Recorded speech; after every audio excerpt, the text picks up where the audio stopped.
Magandang araw Pilipinas, narito po ang latest weather today forecast. So sa kasalukuyan, for our information, meron tayong minomonitor na low pressure area sa labas ng ating area of responsibility.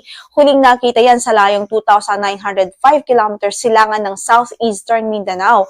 At sa kasalukuyan, mataas ang tsansa na mabuo ito bilang isang bagyo. Pero sa ngayon naman ay wala tayong inaasahang epekto nito sa anumang bahagi ng ating kalupaan.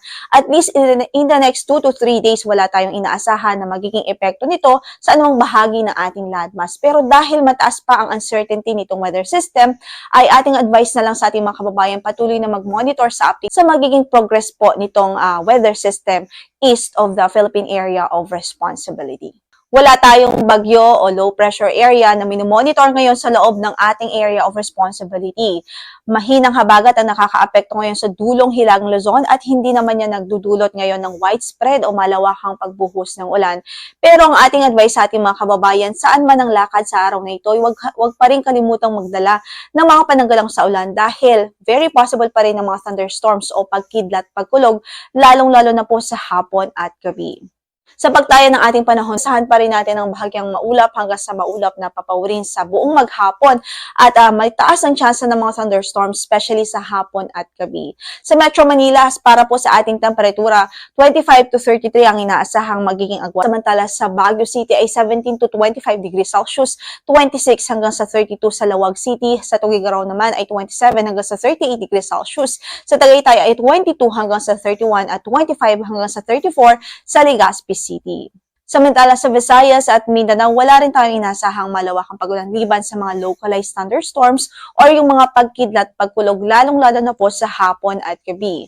Sa pagtaya ng ating temperatura, sa Cebu ay 26 hanggang sa 33, 25 hanggang sa 32 sa Iloilo, 26 hanggang sa 32 sa Puerto Princesa City, 28 hanggang sa 32 naman sa Kalayaan Islands, 26 hanggang sa 33 sa Tacloban, 25 hanggang sa 32 sa Cagayan de Oro, at sa Davao ay 23 hanggang sa 32 degrees Celsius. Samantala sa Zamboanga ay 25 hanggang sa 33 degrees Celsius naman.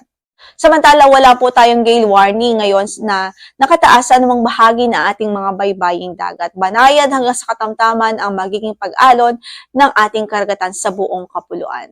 In the next 3 days o mula Sabado hanggang Lunes, inaasahan pa rin natin ang generally bahagyang maulap hanggang sa maulap na papawirin at kung may mga pag-ulan man, yan ay dulot ng mga localized thunderstorms. Dito po sa malaking bahagi ng Luzon, partikular dito sa Metro Manila, Baguio City at sa Legazpi City. At para sa pagtaya ng ating temperatura sa Kamaynilaan, 25 hanggang sa 32 degrees Celsius ang inaasahan po natin by Saturday and Sunday, habang 25 hanggang sa 31 naman sa araw ng Lunes. Samantala sa Baguio City ay 16 to 25 degrees Celsius ang inaasahang magiging ng temperatura o gap ng temperatures.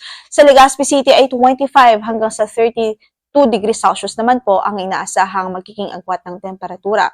Samantala sa Visayas, gayon din ho ay bahagyang maulap hanggang sa maulap ang papawirin. May mga tsansa po at mga pagkakataon na ito ay clear skies, pero may mga pagkakataon din po na pwede po ang mga dagli ang pagbuhos ng ulan sa simula weekend hanggang Monday.